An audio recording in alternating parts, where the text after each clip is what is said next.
Show.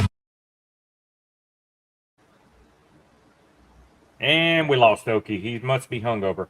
Good morning, guys. Sorry. We're a little bit late. I see y'all blowing up chat. Good seeing all this love. Honestly, guys, I think they love you guys. I normally at this time we have 2 or 3 people chatting. I got a whole list already going, so they are loving them some Haze Gray. I was surprised by the fanfare you guys have. You have some loyal followers and smokers that are constantly sharing, and they were following me and sharing my post because it had you tagged in it. You guys are already creating quite the little culture and group there, so that's awesome to see this early.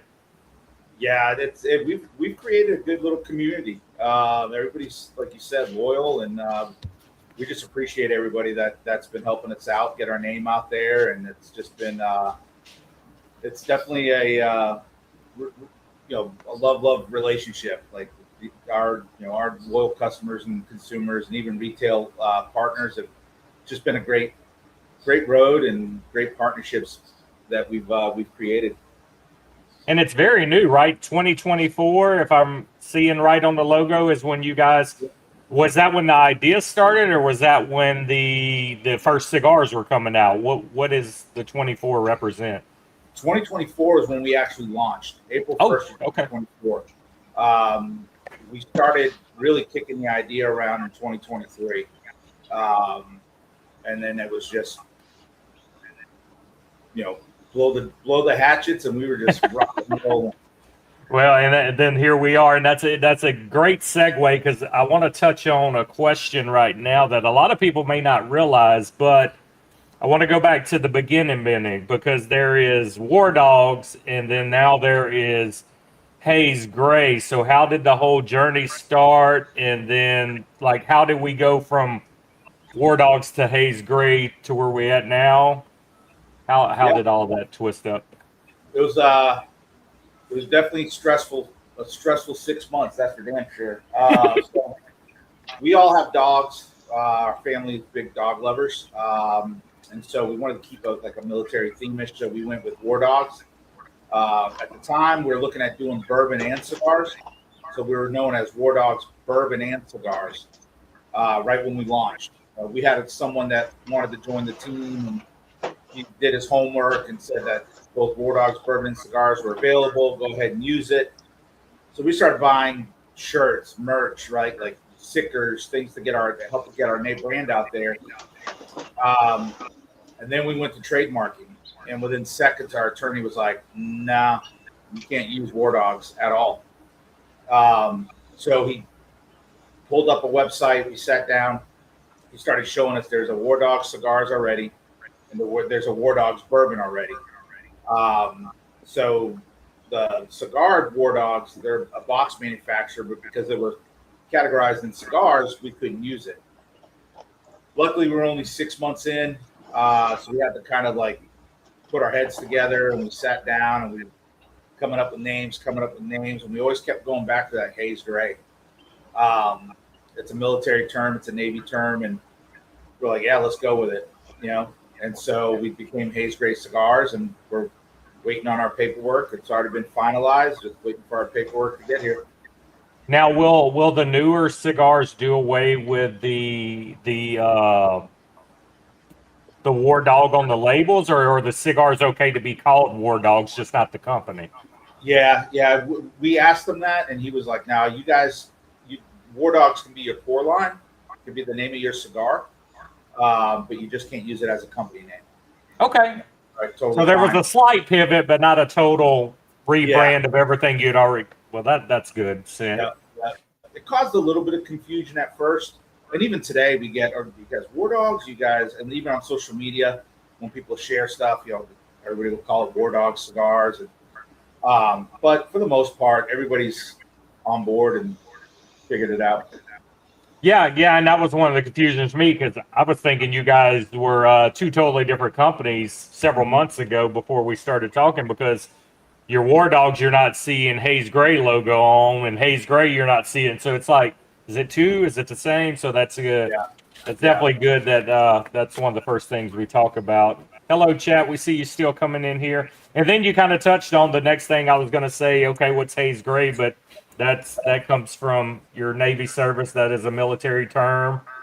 Yeah, that was something that it's been around for generations and generations. We used to, before we went out to sea, we'd always tell everybody, hey, we're getting ready to get Haze Gray and underway, meaning we're going out to sea. So get your stuff in order, get your bags packed, and let's go. So it's cool because when we're doing events, especially here in this local area, people will see our trailer, they'll see our tent set up, and you can always tell who the Navy veterans are because they'll ask us, Haze Gray, who's the Navy vet? So it's definitely a term that people know, and even some Marines. Well, I'm gonna pop questions up from the audience periodically, and we got a good one from Ketchup right here. Wants to know, who are your online retailers where they can grab your cigars at? Yeah, thanks, Ketchup. So you can go on fatboyscigars.com. You can go on Wolfpack Cigar Club or wolfpackcigarclub.com, and then the Cigar Vault Oakdale. How many actual brick and mortars are you guys in now? We're in 45 right now. Okay. We just picked up. We're finalizing everything. We have another 4 coming on board. We're just finalizing everything now. I mean, that's pretty impressive for, less than 2 years already. Yeah. Our goal is to definitely double in size year after year. We're doing pretty good right now. We're a little bit behind the 8 ball, but it's we all have our 9 to 5 still. Right. So there's certain times of the year that we're really busy. So it's like, oh God, we got to kind of slow down a little bit. But we're just chugging along. We got 2 amazing brokers now on board with us. They've been pounding the streets, boots on the ground. They've been rocking it. We couldn't have 2 better guys on our team to help us grow. That's awesome. So with 3 of y'all, what is the individual roles for you 3 for the company? Yeah, so we really work well together. We kind of divide and conquer. So my brother, he maintains our trailer and really hammers out the events, both here locally and when we travel. And then Val does all our social media, all our marketing, flyers to calling cards for the boxes, anything marketing wise. She's the guru, and then I handle a lot of the sales and a lot of the got to pay Uncle Sam and all that good stuff. And I'm sure with you 2 being brothers, she's also the role of tiebreaker when you 2 are arguing. We call her our handler. I just leave him alone. Because I have brother as well, and he's a little bit younger than me, so I definitely know how that can go. Yeah. Patriots, nope, we got to end this now. No Patriot mug on the camera. No Patriots. You want to see my boxers? Is it Tom Brady without a shirt on at Combine for rookie year? God. Yeah, no, we grew up an hour south of Boston. Oh, okay. Well, okay. I can't knock you because that's home team, but if you were telling me you grew up in California and you're a Patriots fan, that's different. Yeah, absolutely right. Because the question is, then, were you a Patriots fan before the Super Bowls, and are you still a Patriots fan? So, which one are you?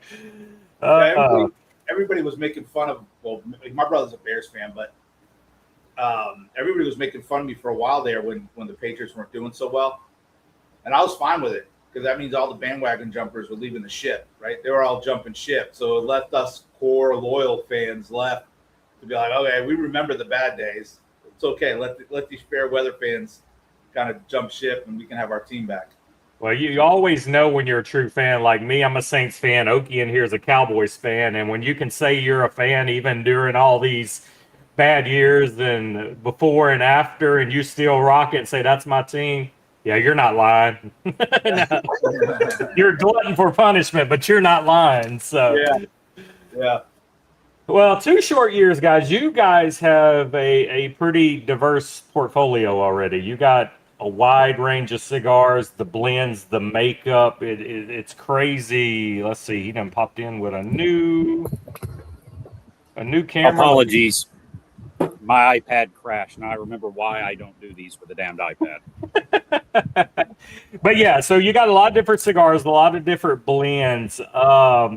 So how does the process start with you guys? Is it you find the tobacco first, or you're going up? You have a flavor profile in mind that you're going to go after, or is it the story? What starts you off with a cigar? Because like I said, none of these cigars are the same makeup, the same body. Each one of them is its own different entity, and I'm curious of how we have in 2 years this many cigars in a line so completely different telling a story. Yeah, it's actually a pretty cool story. We from the get go, we went with our consumer hats, right? What do we like to smoke? What we're listening to? What consumers like to smoke? And so we always started with the flavor profile first. What are some of the key notes? What are some of the good flavors that folks really enjoy?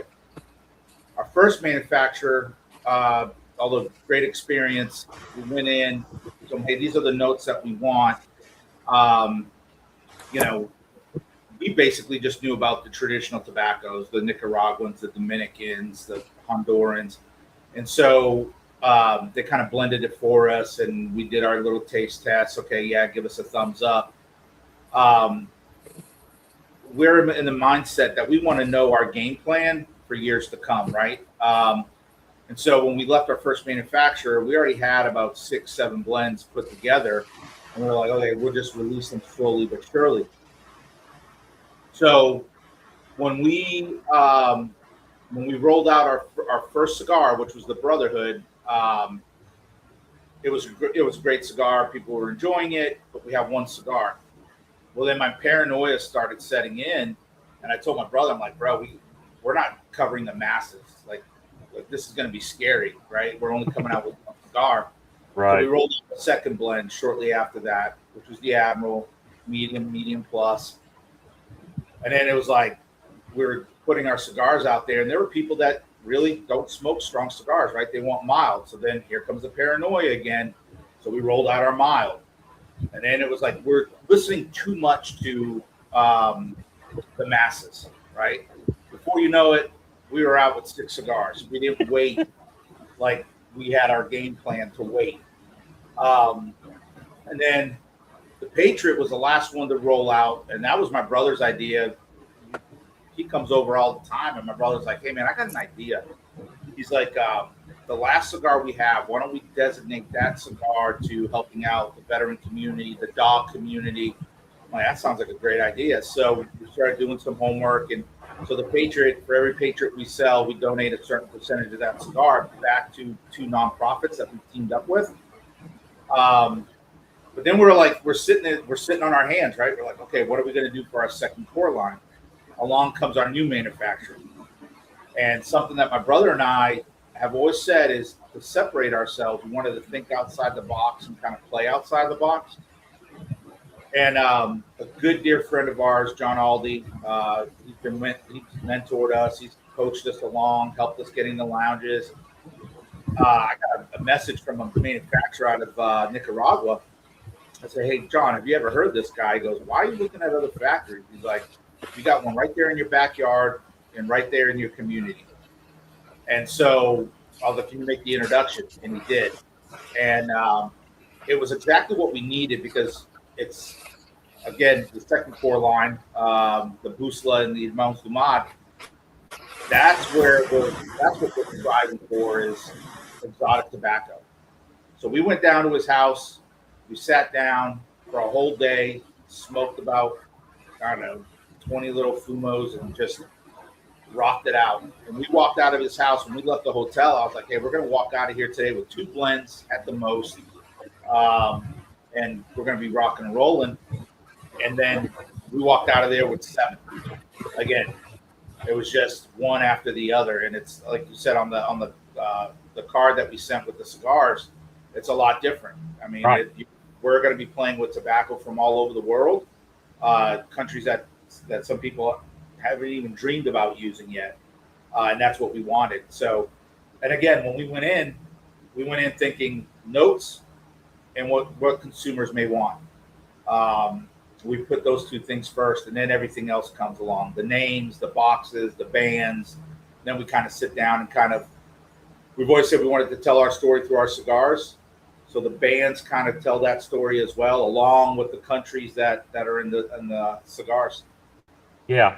Yeah, and you're good at answering my next questions too, because I knew about the Patriot and donating money, and you touched on that, so that's good. I can cross that off my list. But of your 6 cigars now, are they all done in the same factory now, or do you have different factories for different cigars? At this moment, we got 2 different factories. We have Rodriguez Olivan Cigar Factory down in the DR. The other factory, he wanted to be undisclosed, so we respected his wishes. But we're definitely it's a lot of moving plates, right? So it's kind of gets confusing a little bit at times, but we're managing it. But to go back to your question on the Patriot, we actually teamed up with Cigar Army and Dogs Inc. Those are the 2 nonprofits that we've teamed up with that Patriot. Good, and that's going to be ongoing. They're always going to get a donation off of the sales of that cigar. Yeah, and that's amazing. Like I said, up until yesterday, that was my favorite one of your line, and I did not expect that cigar to be that good to me from the other ones I already smoked, because it's been a stepping stone for me. Every one I've smoked, I've enjoyed. Patriot, I went in just from the makeup. I was like, this is the average cigar. This is going to be good, but it's not going to blow me away. But yeah, I was totally wrong with that cigar. It definitely smokes way better than it reads on paper. That was a great cigar. And now we'll segue into my new favorite until I smoke the next one. But let's touch on your 2 nautical themes, because those 2 cigars seem like maybe it's like a cross of your guys' heritage and also your Navy time, a little bit of the Portuguese and heritage, and how did those 2 come about, and what do those cigars mean to you? Because those are special. That they're on a separate card by themselves. They're not core line. There's definitely something about these cigars that mean a lot to you guys, and you can tell from the wrapper presentation, you can tell from the blend you put together that you wanted these to stand out on their own and be special. Yeah. So I owe credit to my brother on that one. He came over to the house one day. Once we figured out ROCF was going to be our new manufacturer, my brother's like, hey, how about if we create a cigar that tastes like the pastry that we used to eat when we were kids in Portugal? I'm like, man, that'd be pretty cool if we could get that, right? Like, that'd be something special. And so we went down to the TPA festival down in West Palm, and the Isher manufacturer was there, and we sat down with them. And I have my little book, and we said, okay, this is what we're looking for the start of our second core line, right? This is what we want to call it. Him being a Spanish citizen, that's where the Portuguese and the Spanish flag come in, because it's a collaboration. And we're like, and he knew the pastry that we were talking about, because Portugal and Spain are like right there, right? Neighbors. And so he turned around and he said, yeah, absolutely. He even smirked like there was no challenge. And he started blending it. And when we went down to his house, we actually smoked it. And good Lord. I mean, it has a lot of the notes from that pastry, but it's not infused, and it's not a sweet cigar. It's just the notes that it pulls brings back the memory. Even down to the very end, our dad taught us how to sprinkle a little cinnamon on top of it and throw it in the microwave for a few seconds. And at the very end of that cigar, you can taste some of the cinnamon notes that we were looking to pull from. And so that second core line, it's going to have a lot of our heritage. Our dad was in the Navy as well, so that's where a lot of the nautical themes coming from as well. Some of the countries that we're going to be using are countries that he was in. The second core line is going to be very, very heritage heavy. Yeah, I can tell. You can sense the love in just the artwork and the details of the band. And like I said, if anybody looks at the breakdown of the the blends and what y'all picked, you definitely know this is meant to be something special. Whether you're celebrating with it or you're just rewarding yourself once a week with one of these cigars, you can tell. Now, I'm not trying to I don't want to cross the line here, but I do want to ask, because you mentioned your heritage and your dad and everything. Is your dad still with us? Is he seeing these cigars and what you're doing for your heritage and the Navy, being that he was in the Navy as well? What does he think about everything you guys are doing? Yeah, he's still alive. He's still around. He's seeing what we're doing. We have a few others that my brother and I have been kicking around, names that he has no idea about, and he'll know when we release them. Yeah. Because a lot of it's tied in with him and some of the things that he did with us when we were kids. That's awesome. Yeah. And of course, we don't want our mom to get jealous, so I'm sure we'll throw something in there for her. You have to. But that's awesome. That's memories, and that's a way to pay homage that you can't put a price on that when you can kind of see how he feels about it when he sees it. And I'm gonna skip to something I didn't even have on here, but what's the significance of the years on the bands? I see some different years popping around on your bands that are not with the name of the cigar, but you'll have years there. Yeah, so we've always said we want to tell our story through our cigars, and so we went from as far as the names of the cigars to the boxes that the cigars come in. So we have different inserts in each cigar. The 1982 is actually the year that we moved from Portugal to the United States, to Massachusetts. So we grew up on Cape Cod, very beachy town, and in our town we have a lighthouse called Nopska Light. So we got a picture of the Nopska Light inside the box. And then the 1996 is the year that I joined the Navy. Okay. Yeah, that's the one I'm smoking now. Of course, had the 96 on it. When I looked down, that made me think, hey, I've seen a couple different years on there for you already. Yep. Yeah, that's awesome, man. You definitely are on a great start. Oki, you want to chime in anything before I ask a couple more questions? I got you on mute, buddy. You have a lot of background noise. Yeah, so I've got, dude, it's already 100 degrees here. I got the fan on. So I'll block it as much as I can. One thing that I did notice is you have the cigar out there in your lineup, the backpack. So it's an infused cigar. Was that kind of another one of those niche market things that you were looking for, that, you know, maybe there's somebody out there that's not really a full-bodied smoker or a traditional cigar smoker that may want to kind of venture into it, or there's that opportunity sitting on a shelf facing for them? Yeah, good question. Yeah, no, that's a great question, because we haven't been asked that yet of all the podcasts that we've done. So that's a good one, Oki. I'm the business guy here. That is one of that's one of the things. Yeah, it was one of those niches, right? We wanted to make sure we covered the masses. We know the female smokers are a growing number, right? And we thought female smokers loved infused cigars. We couldn't be more wrong, because my brother can attest to it. When we have our mobile lounge out, there's women that come in there and ask for a full body cigar, right? But what we have noticed is a lot of the younger, newer smokers that are coming into the cigar world are gravitating towards the flavored cigars. Yes. We have a sugar tip. We have the backpack, which is chocolate infused. So we joke around now. We call it the gateway cigar, because we're noticing they start off with for example, we had a young sailor come to we do a gallery night where they close off the main road, and beginner smoker, right? So we weren't going to put him on an Admiral or the Brotherhood of the Patriot. So my brother's amazing at this, gravitating people to where when we ask them what they like to smoke and whatnot. So beginner smokers, we kind of start off with the mild, maybe the sugar tip. And so the kid bit on the sugar tip, right? He was a little nervous. But by the end of he gradually moved up. By the end of the night, he was smoking the 96, which it's a mild cigar, but at the same time, it's not that flavored cigar. So we're actually lucky that we thought of that to come out with chocolate infused or a sugar tip, because a lot of the beginner smokers that's where they kind of start off at.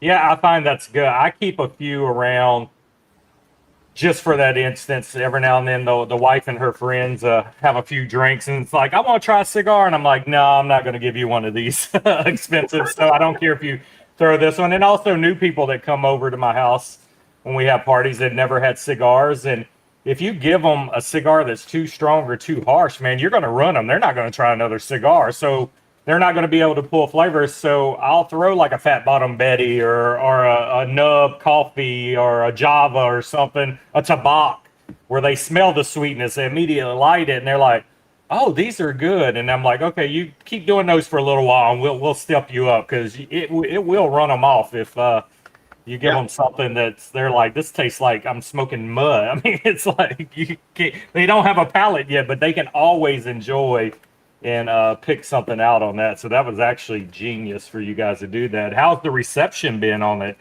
Is it selling amazing. pretty good for you? Yeah. Even some of the lounges that we're in, we have one lounge up in Indiana. I mean, they just ordered 9 boxes of the backpack. Oh, wow. Yeah, I mean, they're going through it like water. And That's that's the other thing too.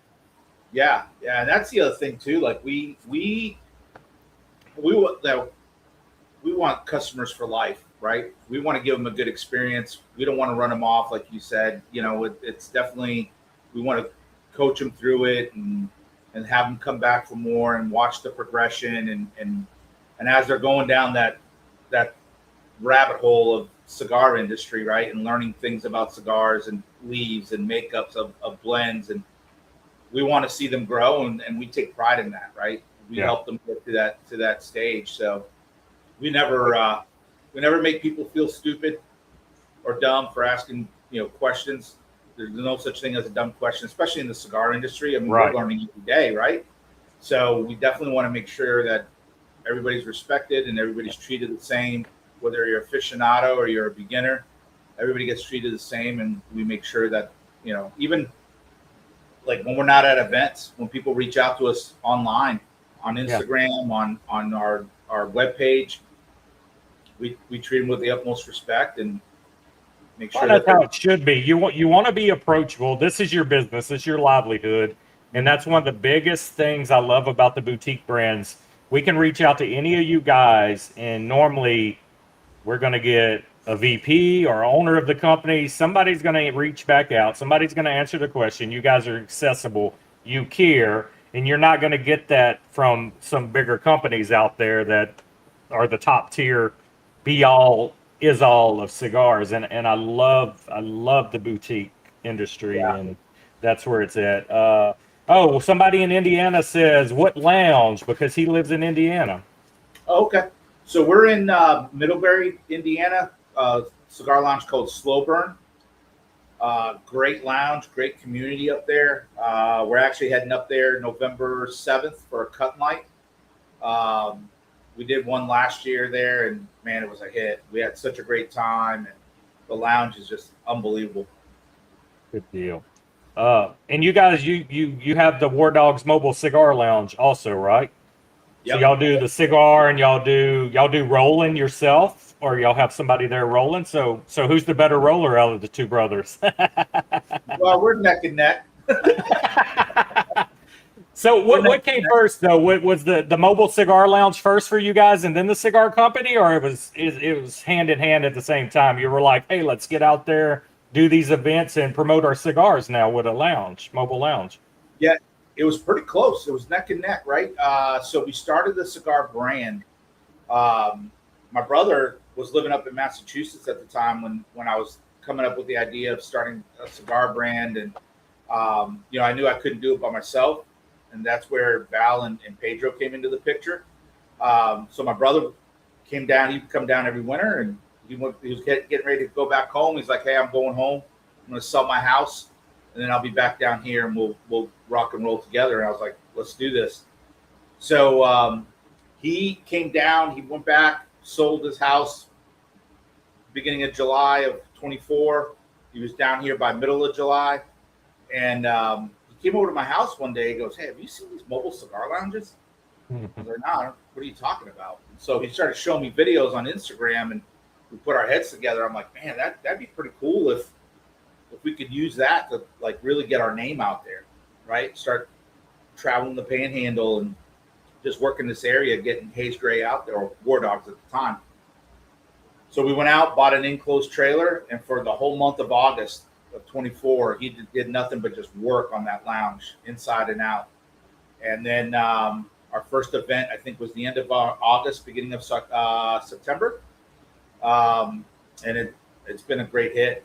It's since then, one of the lounges popped up here in the Panhandle, and people love it. They absolutely love it. So it was the brand first, the lounge second, to help us kind of get our. That's a great way as a brand to get out there and rub elbows with the consumers and be accessible, and because people love that. I mean, to be able to sit there and have a cigar in person with you and talk about your stuff or your background in the military. And if I haven't said it already, thank you guys for your service. We do love our veterans and our active duty, and they've always been close to our hearts. So thank y'all for that. And y'all are both retired now, correct, from the service? So I was in the service. My brother wasn't. Oh, your brother wasn't. Okay. Yeah. I didn't retire. I got out at just shy of 8 years. Well, that in dog years, well, in military years, you served 30. I mean, that's a long time. My best friend was in the Army, and he did Desert Storm and all that. And I mean, he was in probably, I think, 8 or 10 years like you. And just that short time, man, he's got so many dang issues and hearing problems, and just because he was a gunner. So, I mean, he was right there with all the noise. So it's crazy what in a short time the military can do to your body and your mental state, for sure. Yeah, we my buddy says it all the time. We age in dog years. Yes, exactly. Yep. Yeah, I mean, you're 25 and look 50, so I mean, it's huge right now. Right. So before Haze Gray, did any of you three have any experience running businesses, or is this your first shot or go around at the business side of retail and running and selling and all that? I started I bought a sporting goods store in 07. Okay. Love sports. So I was like, this is great. This is right up my alley. But then the economy tanked. Dick's Sporting Goods moved into town, and then Sports Academy moved into town, and then the mom and pop sporting goods stores, they all closed down. The world we're living in now, man. Yeah. And so, but I've always wanted to own my own business. I was tired of working for corporate America, and it's just like, man, the BS meter's kind of running low. You know, it was kind of hard. So that's where I decided, hey, I want to do my own thing. And then you're breaking into a business with a lot of competition too. I mean, cigars, it's like a starter own business. In the world of boutique, I mean, it seems like a new company's popping up every week. Yeah. What would you say your biggest challenge has been in the 2 years of Haze Gray starting a new company and getting into a market that's so huge and saturated? Yeah, no, you're right. It is saturated. We actually, I mean, our biggest challenge really is one, getting our name out there, getting people to know who Haze Gray is. And Val does a phenomenal job of our social media to help us get our name out there. And I think that's what's put us on the map, right? Where we are right now, right? At the level that we are. But to be quite honest with you, I mean, the boutique world is a little different because we know other brand owners and we all help each other out, and we've helped each other out get into different lounges.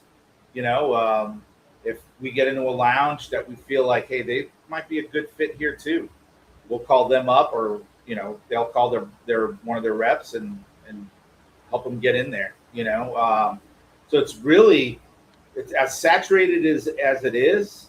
There's enough business for all of us, I think. Some grow faster than others, but at the end of the day, we're all trying to get to that top of that mountain, and why not get to the top of the mountain together at the same time? Yeah, and I hear that a lot from the smaller companies. Everybody's helping everybody. Everybody's using the connections, and They're all willing to help. Nobody wants to see the other one fail. I mean, I couldn't imagine doing this in a day without social media. I mean, that right now is helping the smaller brands grow, but without social media, man, it would be impossible other than hoping to walk in a brick and mortar and see a new cool band in there and be like, ooh, who's this? Let me try it. But we're in a day and time where one post can go viral and change your life. I mean, it's crazy right now. It really is. If knock on wood, it doesn't happen. But if social media was to cut it off, Yeah. smaller brands would be hurt. If Now- social media cuts it off, all the cigar world needs to come together and make their own social media platform where tobacco is not banned or hidden in the feeds. And there's enough money out there pooled up that should need to be done.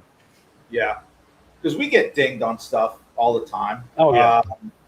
Different platforms, right? Mhm. You got the TikTok, you got the Facebooks, Instagram. I think Instagram's a little bit more cigar lenient. I shouldn't say friendly, but more lenient. I mean, we just got dinged on TikTok not too long ago. Oh, TikTok, I can't post even a cigar in my hand. They pull it. They won't. They'll hide it. I've learned now I can't post nothing cigar related on TikTok. And Instagram's sneaky. You need to go check your account status from time to time because they will ding me for posting reels and I have to fight it to get back visible again. So if you're not constantly checking your account status, they'll sneak some in there and start hiding your stuff. Oh, yeah. Yeah. And I've got stuff that's just out there that I posted that's just gone. Mhm. And it's not even there anymore. So it's just like, well, these bastards. Yep. Yeah, they're sneaky. They'll say you can post it, but they'll start hiding it. About 3 times a year, I have to have them review my account to stop hiding my reels. Because they'll just quit suggesting them. They won't even hide them. They just say, we're not suggesting your content no more. And you just got to fight it, and then they approve it. And they're just hoping people don't see the account status and go from there.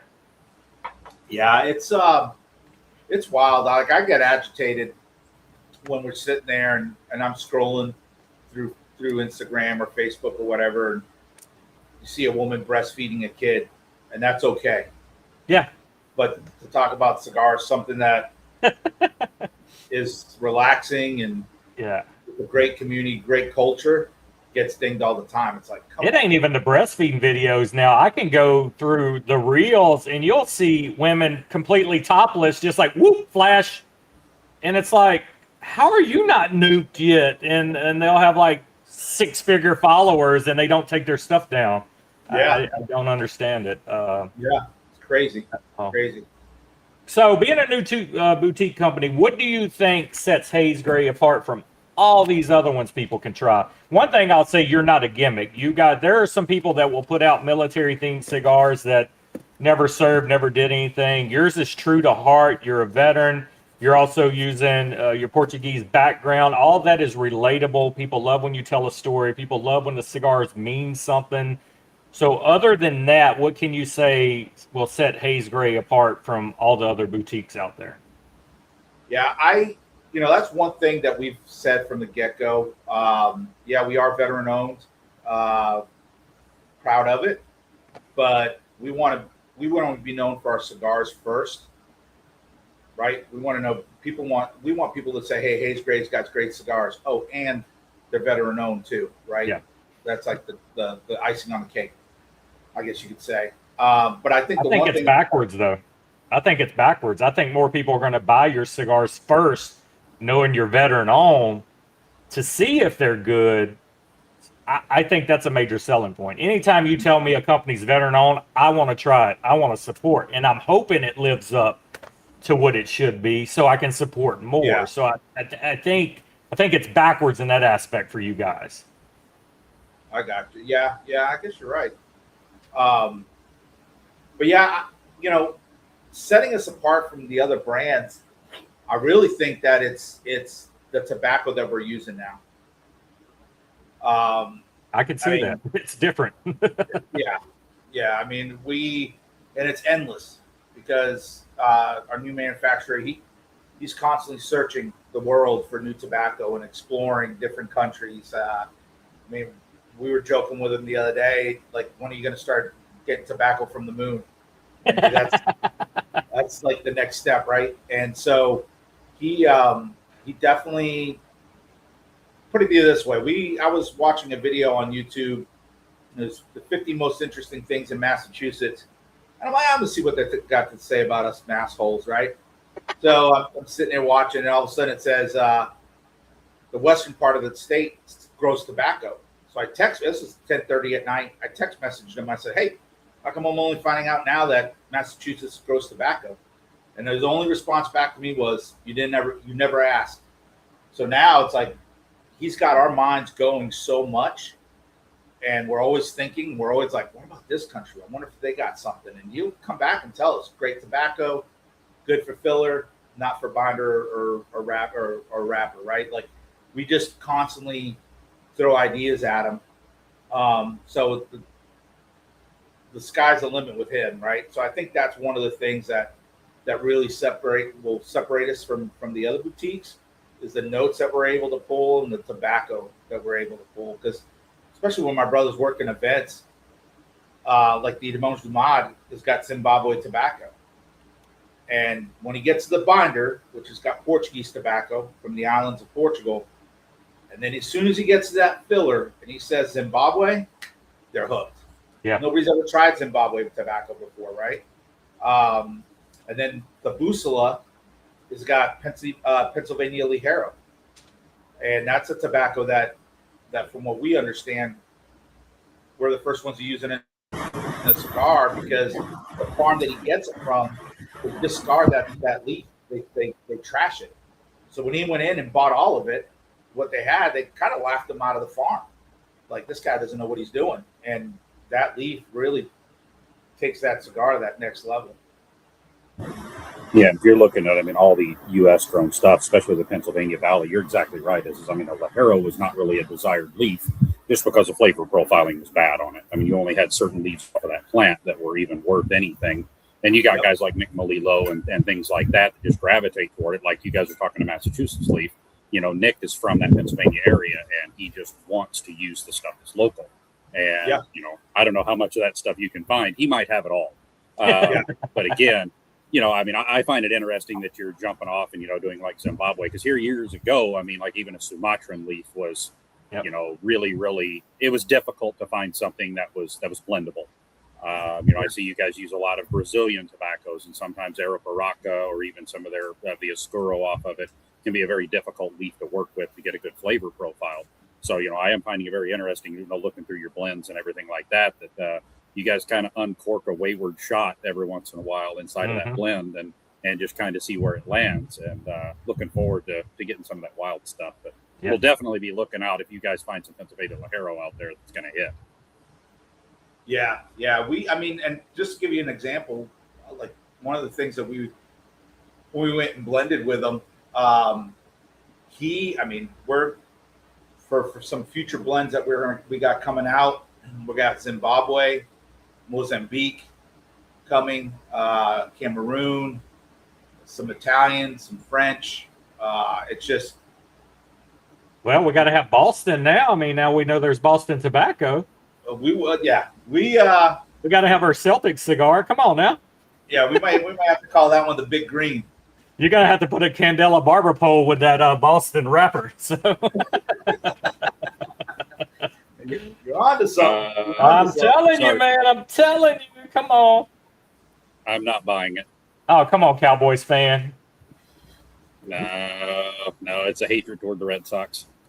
So, yeah. So one of the things I praise boutique blends, well, two things I praise them about is quality of the cigars and price points. So would you guys, using these vast difference in tobaccos, how are you able to keep your price points in check that kind of compete with all the other boutiques without being so far more expensive than what people want to gravitate towards, especially trying a new cigar? Nobody wants to spend $15-20 to try a new cigar. Yeah. It's hard. I'll tell you that. It's got to be with those tobaccos you're using. Yeah. You know, of course, the second core line, the two new ones, those are at the $15 price point, but it's because of the tobacco that's in there. But yeah, it's definitely hard. We definitely crunch numbers all the time. You know, and even with the tariffs, when everybody was the tariff scare, We didn't budge. We didn't budge our prices. We didn't increase our. We kept it right there. You know, we're definitely, you know, we're not silver spoon guys. We grew up in an immigrant home, worked hard for our money and blue collar, and we just, you know, we know that, you know, people's money is precious to them, right? They got to be careful on how they spend. So we definitely want to keep the price point low to everybody can enjoy a good cigar for, you know, a good price, and you know they're getting their money's worth. Well, and I think with your core line being priced so good, I think once people try a few of the core line, they're not going to have a problem justifying $15 for the new line. The new line's going to blow them away. The core's already got them in there, wanting to try the rest of it. So, yeah, and I think $15 is that good price point. It's funny, years ago, we were doing a live every couple years, giving you the best boutique smokes for the budget smokes for $6-7. Those same smokes are $8-9 now. So our streams we do periodically, letting people know now it's okay. Let's find some under $7 and let's find some under $9. So you can see in the last few years drastically how what we call budget sticks, which are great smoking cigars for a low price point, I mean, they've escalated a lot. They're almost double the price they were when we started doing those streams. So we know it's the norm. Price has to go up. Box production goes up. And we mentioned this a couple months ago. I had Rob with Tradecraft Cigars on, who owns Tinder Boxes, and he owns the Tradecraft Cigars now. And I was like, Rob, do you ever see a time where cigar boxes are just not going to be a thing anymore to keep price points down? Do you do 10 count bundles or 20 count bundles to keep your price in check and not having to do the big fancy boxes? Maybe save those for special edition cigars where people want to collect the box and keep it. But that's a lot of your price point right now is wooden boxes. Yeah. I mean, our cost on boxes is probably roughly around $10-11 just for the box. I would say that's probably what 30% of your makeup of your cigar price is just the box and the presentation. Absolutely. Before you even get to buying the tobacco and paying the blender and getting it over here, shipping it to the U.S. to distribute. I mean, that's a lot of costs people don't even realize before the cigar even gets in the store. The upfront costs you got to make it, get it over here, and get it in the consumer's hands. So it Absolutely. Might be a thing down the line. A lot of companies say we're just not going to do boxes no more. Yeah, and I've been noticing lately, like a lot of brands are starting to do trays, but a lot of the cigar loungers don't like the trays. So I don't know how far that's going to go. I've been seeing cardboard boxes. You know, of course, nice cardboard boxes. So I haven't priced that yet on the cardboard boxes, but I mean, we're going to keep I've seen at PCA this year, I stopped and talked to Flashover Cigars. They're firemen, and they started a cigar brand, but they're 3D printing all of their boxes. So they were very cool looking, and they catch the eye. But yeah, he's just 3D printing his boxes. So I guess that's good when you're not putting out a lot of cigars, but I don't see that sustainable once you're in a lot of shops. I mean, you're talking 8 to 10 hours to make one box if you got the right size 3D printer. Yeah, I mean that's gonna be a period where that isn't even able to sustain anymore. Yeah, no, even 3D printing is starting to get up there. We have some 3D cigar holders that we have a local manufacturer here. He does apparel and stuff, and he got into 3D printing, and he does all our shirts. He does all that stuff for us. So we're like, can you do some 3D printing cigar holders? And he's like, man, I can do holders, I can do travel cases, I can do ashtrays, and just the ashtray alone takes him 11 hours. Yeah, for one. Right? So he's got to get his money's worth. So it's crazy. And filament is not cheap. No. My kid dabbles in it. He makes these big figures and all of that, and now his mom's got him making all kind of Halloween decor. And the selling point is, I'll buy your filament if you make my stuff, and then you could use the rest on what you want. So they're already sweatshopping him up there for Halloween. So, Quick question for you. You were talking about, shelf facings and stuff like that in the brick and mortar. And, I was looking through your distribution list because I do homework. And I'm seeing that you guys use a lot of the smaller shops. Now, we have friends out there that have started cigar businesses that's where they really got their foothold, was in some of their locals and things like that.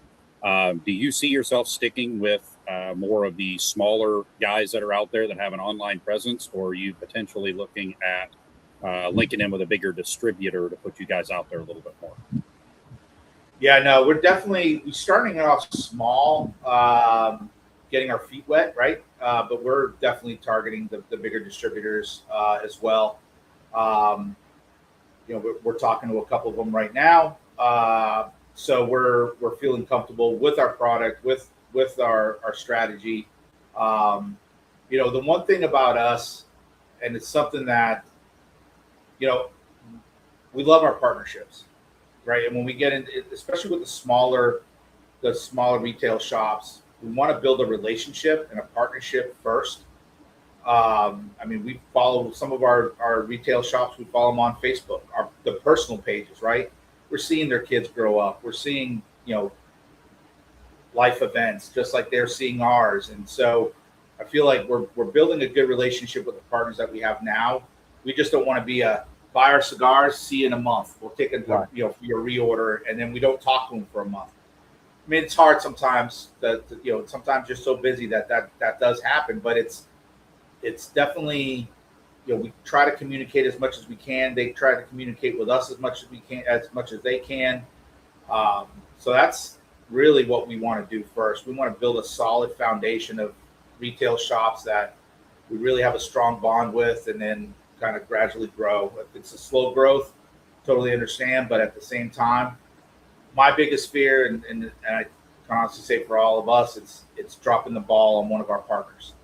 We don't want to drop the ball. We don't want anything falling through the cracks. So we definitely want to get that relationship going to where they got our back and we got theirs. Well, yeah, it's your livelihood. Yeah. They're putting your product in the hands. Got to keep a good relationship. And after I moved back to Oklahoma, I was going to try to get into cigar brokering and all that other stuff. And I'm with you on the very same thing.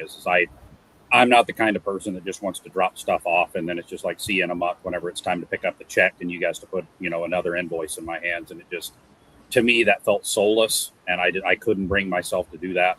Not to mention it's expensive to be able to go and do all of that stuff. So that was kind of where my curiosity was with using some distributors and all that other stuff. Granted, okay, big cigar, kind of the enemy, but kind of necessary because, they already have the infrastructure ready for you to kind of, just pick you up and probably save a little cost on that side.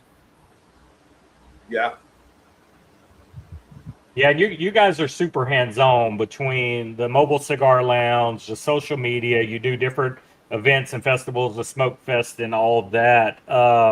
So 2 to 3 years from now, where do you want Haze Greatest Cigars to be? And do you have any sneak peek of anything coming up you can kind of tease while we're on here before we get off today?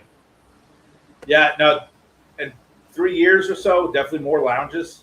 Our name out there even more than it is now, right? Yeah. We're just taking it one step at a time. We definitely have end goals. We're not a fly by night. We're not here to like a quick rich scheme type thing. We want this to be, I want to be 80 years old and still traveling and doing my thing, and right. We all feel the same way. And so we're definitely in 3 years, definitely more lounges, a lot more cigar festivals, just growing our name. Are you guys planning to get into more online retailers, or are you kind of exclusive to these two and you want it to kind of show them love and just be them for now? No, there's one other online retailer that we'd love to get into. But our main focus really is pushing towards the cigar lounges. Nice. Right? Online retailers can do a better price, right, because they're overhead and whatnot. But I love the experience of going into cigar lounges. I mean, that's one of our highlights is when we're on the road. We tend to, when we have a cut night, we tend to go in a day or so early and then kind of travel the area, just go into different cigar lounges, check them out. I love, a lot of the cigar lounges, you can tell by the character of the person, like what they're trying to deliver. And, some grow their own tobacco inside the cigar lounges. I think that's pretty cool. The furniture, like it's just good ambiance, right? So we definitely, and it's an experience that I always had, that I always enjoyed going into cigar lounges, is meeting other people. And so we definitely want to push more towards retail shops than online. I mean, don't get me wrong. If an online store came up and say, "Hey, we want to carry your cigars," we definitely have to do our homework on it. But just there's one more online retailer that we love to get into, that we're reaching out to. But other than that, it's going to be brick and mortars. Well, and it's a big plus today. I tell companies all the time, especially brick and mortars, if you want to survive in this day and time, you need an online shop too. So if you get in a brick and mortar that has an online presence already, that's huge. Yeah. And the mom and pops need to go that route. Like me, I'm 2.5 hours from a shop, so all my stuff has to be ordered. So, but I will support a brick and mortar with an online presence where I can buy their cigars. So they need to adapt, especially since COVID, man. COVID killed a lot of lounges. So if you can't adapt and be able to sell online as well, you're doomed. And I'm going to touch on this. I got a late guy coming in, and he wants to know again what online shop carries you. So if you can name the two you're in one more time for him, I'd appreciate that. That way we can try to get you some love out there as well. Yeah, no, we appreciate it. So you can go on fatboyscigars.com. They're out of Pennsylvania. They're a brick and mortar as well. You have Wolfpack Cigar Club. And then you have the Cigar Vault Oakdale, which is also in Pennsylvania with a brick and mortar. But if you go on our website, hazegracecigars.com, at the very bottom, it has authorized retailers. And it's got a list of the shops that we're in. So you may have one right there in your neighborhood that you don't know about, and go check them out as well. And you said 40 or 45 current brick and mortars you're in right now? 45 currently. 45, yeah, we got that's to upload awesome. some more. Yeah, we got to upload some more into our website. Well, I'm going to hit all three of you guys now with the hard-hitting question. The last one I really got for you, but I want all three of y'all to answer this after the other one finishes. But you got 6 cigars in your portfolio right now. You got 4 core line, and you got these 2 nautical-themed, Navy-themed, Portuguese-themed for the heritage. But if you only had to pick one Haze Gray and you had to smoke it the rest of your life, out of the portfolio, which one are you 3 going to grab every day? And that's why I like these hard questions, because it's like asking a parent what their favorite kid is. I want you to choose your favorite kid right now, and that's the only Haze Gray you can have forever. And I guarantee you your answers are going to make these guys try that cigar first. Man, who wants to go first? I'll go first. I have 2, but No, you can only say one. I'm going to say one. Don't ruin Nope, it for us. only one. Only one. My go-to is the 1996. And that's the one I'm having right now, yes. I love San Andreas, and it's just, I feel like that's just a in-between balance. So, like, for me, that's a good morning cigar. Yeah. It's a good afternoon cigar. An evening cigar with coffee. I like to pair cigars with root beer. It's a great cigar. It pairs well with all things, and it's just a nice balance with that San Andreas, Maduro, and the Connecticut shade. So that's my go-to. I love Well, this. and I think that cigar sets itself apart on a shelf from anything, because it's something about walking up and seeing a barber pole cigar stand out amongst everything else when that wrapper is that gorgeous. You have the barber pole, you have the shiny label already catching their attention. So I think that one stands out more out of everything when you look at the blend. So, and I've enjoyed that one today. Like I told y'all before we started, it's killed me letting it sit there a month and not smoking it. It was the first one I wanted to smoke, but it was the one that fit in more with this live, so I wanted to smoke it live. So We have great a job. lot of people that'll tell us that they don't like barber poles, but they Yeah. buy that cigar and they love it. That's one Yes. of our best selling Yeah, cigar that was- blends is the barber pole. So that was a great pick. All right, who we got next? No, you go ahead. No, you go. I know you're going to go ahead. I would say mine would be the Monks Mod. Okay, that's the one I haven't smoked yet. That's the last one I got in the portfolio to try. Yeah. Yep, What about that cigar sticks out the most for you? Just the notes. The notes. It just brings back memories. I love it. Oh, that was the one that was the dessert. That was the food Pastry. growing up. Yeah, the pastry. I can't wait to try that one. That one pairs very well with coffee. That's what Pedro and I are smoking. It's amazing with coffee. So you two are smoking the same one. Which one did you pick today? I got the Brotherhood. Okay. Very nice. So, and there one left to tell us. So I was gonna say the Mange de Mai. That's why we were like, no, you go first. You go first, because just like my brother said, it's just the memory that we have and the flavor. It's just spot on, like eating that dessert, Okay. especially if you had it. But I would have to say our new one, the Busla. The Busla to me, it's just a great cigar. The profile on it, the tobaccos in it. A lot of hybrid tobaccos, Cuban seed, grown in Dominican. And I just love the flavor of it. It's definitely my go-to. That cigar is special. I had it yesterday and was blown away. Like I said, the Patriot was my favorite until yesterday, and that Busala, man, that thing, if we can get more mouths and hands on that cigar, people to see how special that is, that's a great cigar. Yeah. Yeah. I see you pondering, Okie. What you got? You're thinking hard. I think I see a chain smoke of a sampler here coming in my very near future. I'm telling you, man. I'm telling you. I got the swimming pool and some 100-degree days coming up. I'm pretty sure I can get through 2 or 3 fairly quickly. In one day, easily, and then you're going to want more.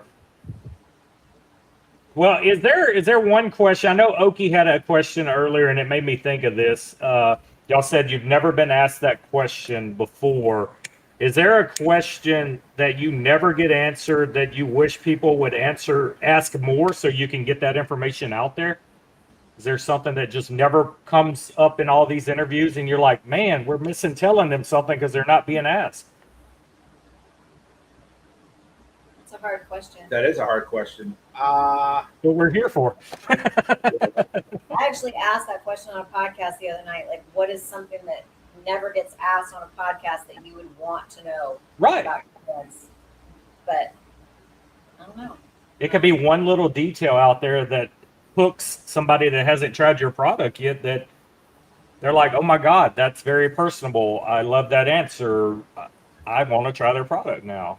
And you guys do these. I've been following you guys, and I see like every week you're on a podcast or a live. So I know you get a lot of questions thrown at you, but it's like you're telling a story. You have great blends. Is there something that people are just overlooking that you want to tell the world, but nobody asks?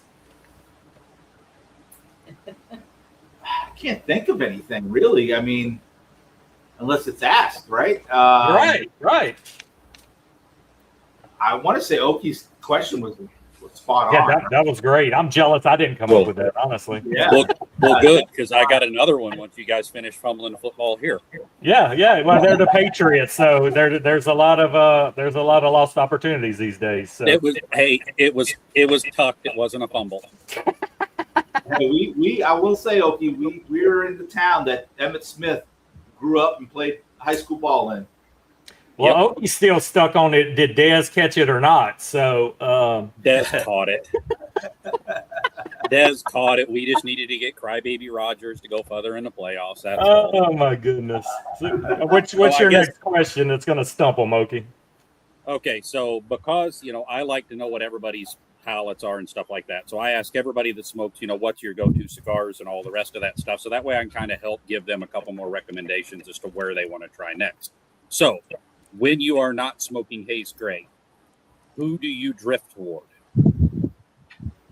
Oh man, Got you. Pick one. I pick however many. I mean, like I smoke everything. I've got like 3,000 cigars sitting in there, and they're from so many different manufacturers that I'm all over the place. I can smoke heavy cigars right off in the morning with a cup of coffee and light cigars after a big steak dinner. I mean, I don't care. I'm just going to grab something and smoke it because it tastes good. I'm not picky about it, but I'm just kind of curious with you guys blending your own cigars, who else's stuff you dig on that, when you're in a mood, you just go grab it. I'm addicted lately to the M81 and the Warhead 12. Oh, that Warhead 12. Oh, yes. Yeah. Espinosa can do no wrong. Yeah, I might have a couple Espinosas. Yeah. Honestly, I'm going to say anything that's blended at the ROCF factory that we're doing our new core line at. Everyone he blends for that the tobaccos, being exotic, being from different countries, that's my profile. I fell in love with it. We do a factory reserve club on BAMF.com, BAMFcigars.com. You can get cigars from that subscription that just blow your mind. The changes of the flavors through the cigar. It's not just 1-2 notes through the whole cigar. It's just different. It's unique, and anything that comes out of that factory, I'm smoking, or I'm looking forward to smoking. The way a cigar is intended, transition throughout. I hate a cigar that stays the same the whole damn time I smoke it. I get bored easy. I lose attention quick. You better give me some transition 2 to 3 times through that cigar. I'm like, meh. Oh Yeah. Mine, I gravitate a lot towards Espinosa. Mm-hmm. Espinosa's one, and Room 101. Those are the two. We know the guy. Yeah, can't go wrong with either one of those. No. I like the transitions that they got through their cigars. The Warhead 12, I gobble that thing up every chance I get. But yeah, those are the two that I catch myself gravitating to quite a bit. That's good inspiration, and we say it all the time that the boutique world right now is killing it with the Connecticut cigars they make. The complexity, the spice, the power. It's not your grandpa's Connecticut's. It can rope you in. You can fall in love with Connecticut's now. They hit harder than some of these Maduros in San Andreas. They're done so well now. It's crazy. Yeah. My hashtag for 7+ years, hashtag don't sleep on Connecticut's. Yeah, it took me 5 years. I was sleeping hard. But yeah, now I'm this whole stream, normally I smoke a Connecticut every Sunday. So I'm on the Connecticut wagon now because I smoked a few bad ones earlier in my cigar days that just turned me off the Connecticut's because they were just plain. They were bland. They had no transition. They had no flavor profile. It was like I was smoking smoke. I was smoking just to smoke. I got nothing out of it. It was like having a cigar lit just for the comfort of having a cigar lit. Like when you have a sinus infection or something, but you just want to smoke knowing you can't taste it. You just have to have a cigar in your hand. That's how some of those older Connecticut's are to me. Yeah. No, Get nothing from it. Well, I got one more question for you guys, and then we'll let you kind of end off with anything you want to say to the viewers and the people that's going to watch the replay. But being in the cigar industry now, I always like to ask people, what point of your life or when were you first introduced to cigars? I mean, how old were you? How did it happen? Because clearly you have a love for cigars now. So how far back does that go? Was it on your side, was it the military you first introduced, or was this something when you were growing up and younger, or did you have somebody, a parent or grandparent that was into cigars? How did that come into your lives? Yeah, honestly, I think we're the first cigar smokers in our family. Oh, wow. Yeah. I don't ever recall seeing any of our family members ever smoke a pipe or a cigar or anything. Cigarettes, yeah. Yeah. Oh, well, yeah. Everybody in our day growing up hot boxed you in the car with the windows up, and smoked in the houses. So. Yeah. Oh, yeah. Especially our grandfather. But I started smoking in '96 when I joined the military. I should say that's when I really started smoking. We were off the coast of Africa doing a mission, and at the end of the flight quarters, I was introduced to cigars. And it kind of opened up my eyes to, man, this is not what I smoked before I joined the military. Because I was not dabbling, but I would have one here and there just to look cool when I was younger. But for me, it was the military. That opened up my eyes to what a cigar really was. And then when we got back to the U.S., when we came back from the deployment, I was sitting in cigar lounges, just trying to see what I can get my hands on. So So it was immediate love. It was there once you had a right cigar. yeah, and it was, and a lot of it too was the guys that I was smoking with, because in the military they're like gods, Right. And so that was a great experience. And they were smoking and talking about their mission, and we kind of, and then they would talk about the cigars, and I was just gobbling it all up. Do you remember the brand that you were first hooked on? That's one question I get asked, and I hate it that I cannot remember what that cigar was. But Well, that's okay. You burned a lot of ashes since then, so. oh yeah, a lot. Moral of the story is you got hooked, and we're here today. Haze Gray is a company; they are a thing. So, what about the other two? How long have y'all? How were you introduced to cigars? I just dabbled here and there, special occasions. Being young, Massachusetts kind of felt like it was a more classy thing to smoke a cigar. Yep. I wouldn't fit in with that crowd. And once my brother just started introducing me to it more and more, I just started falling in love with it. The blending process, the flavor changes that you can just get through a couple of leaves of tobacco by flipping them. I mean, everything about it, I just fell in love with it. So I'd probably say about between 4 or 6 years here and there. Yeah. Getting into it. And then, before we launched, I was just into it. Like, I'm trying all different cigars. So it was probably about 4 years ago. Oh, that's awesome. Y'all get to share that together. My younger brother started barrel burners with me, and since then he doesn't smoke them no more. Every now and then he'll come over and I'm having one and he wants one, but to be able to share that love with a good friend or a family member and light up a cigar together and just sit and talk and get lost in the moment, man, that you can't put a price on that at all. And the fact y'all doing this company together, man, that hits my heart. Just having a brother there to do that, a true blood brother. We all have brothers that aren't blood, but to be going through this journey together, that's huge. Yeah. No, that's one of my highlights is with these guys sitting on our patio, smoking cigars and just BSing. Yes. Sometimes we talk shop, but for the most part, we just BS and smoke cigars and have a few laughs. It's one of my highlights. Yeah, 100%. All right, we got one left. Was it Haze Gray this process that started you in cigars, or were you dabbling before then? I was dabbling before then. So my grandmother was a avid cigarette smoker. She was a sassy little thing.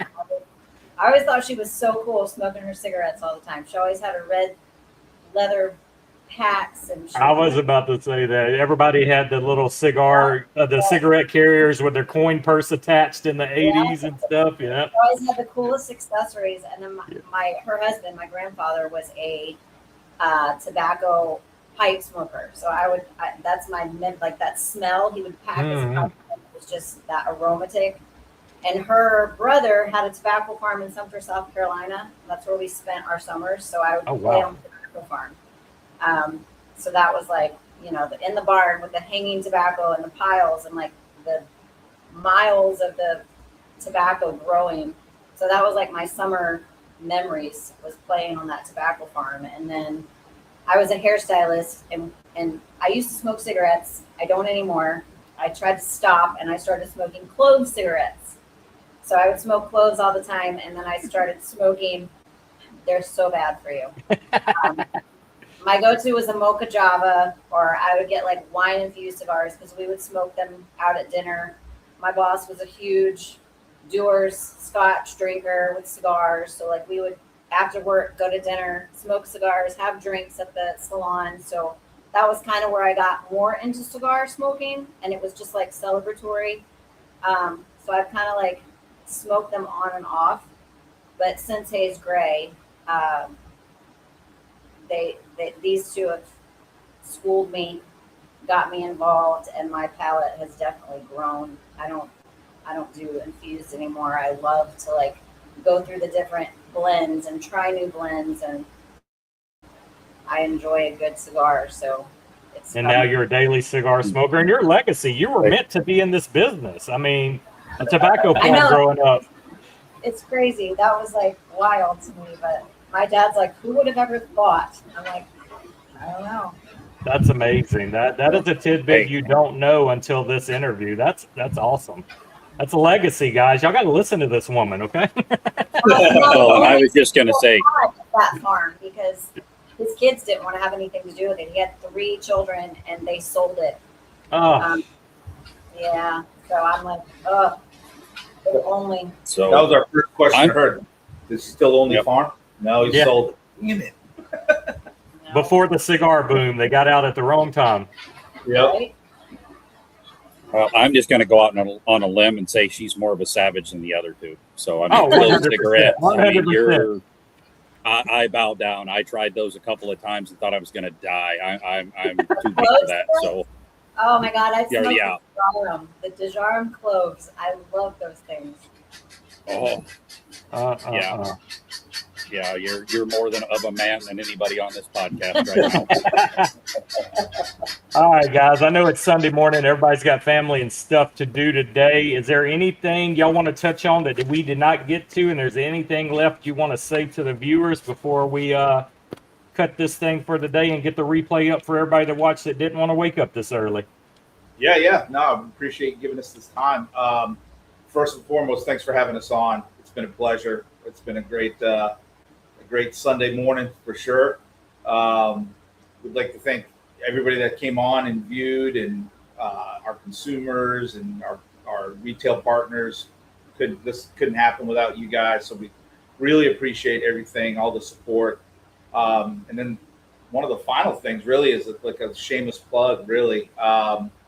First weekend in October, if you're into boutique cigars, first week in October, the TPA is putting on a smoke fest here in Pensacola, Florida, right in our backyard. It's a 3-day event. It starts October 1st, Thursday night. It's a meet and greet. We got 21 cigar brands coming in, some that you may not have heard of, some that you really know who they are. And then Friday kicks off the festival. It's a 6-hour festival. It starts, I think, at 11 for VIPs. There's going to be a rolling class on Friday, and we finish up with dinner at a restaurant here overlooking Pensacola Bay. Saturday, we go back to the festival. VIPs opens up at 11. There's going to be a rolling or a pairing class Saturday, and then Saturday night we wrap up. One of the local cigar lounges is opening up the lounge just for the TPA event members.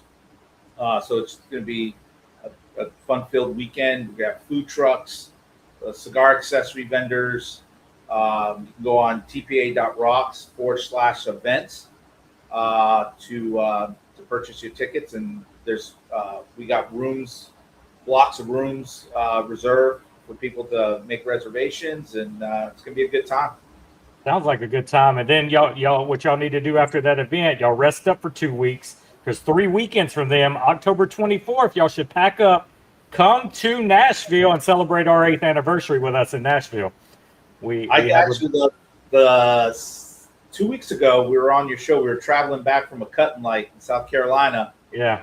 and we penciled that in. We have an event that we're kind of seeing if they're going to bring us on or not.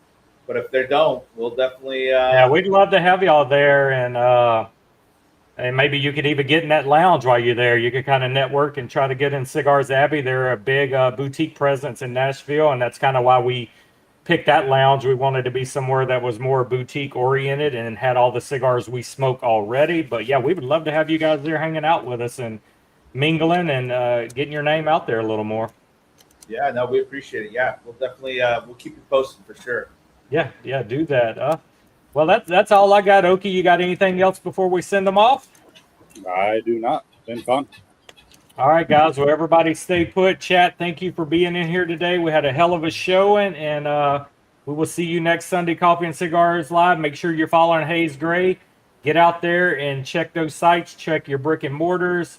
Definitely try their cigars. You're not going to be disappointed. They are definitely a boutique brand we can stand behind, and they're doing everything right. I haven't had a bad smoke experience, haven't had a bad burn, haven't had a bad cigar. They are all have some badass flavor profiles, great transition, and it will definitely, if you can try Haze Gray, I promise you, you will keep some in your humidor. So get out there, try it, and we'll see you next Sunday. Haze Gray, Okie, stay put. Guys, have a good day. Thank you for watching Coffee and Cigars Live. See you next week.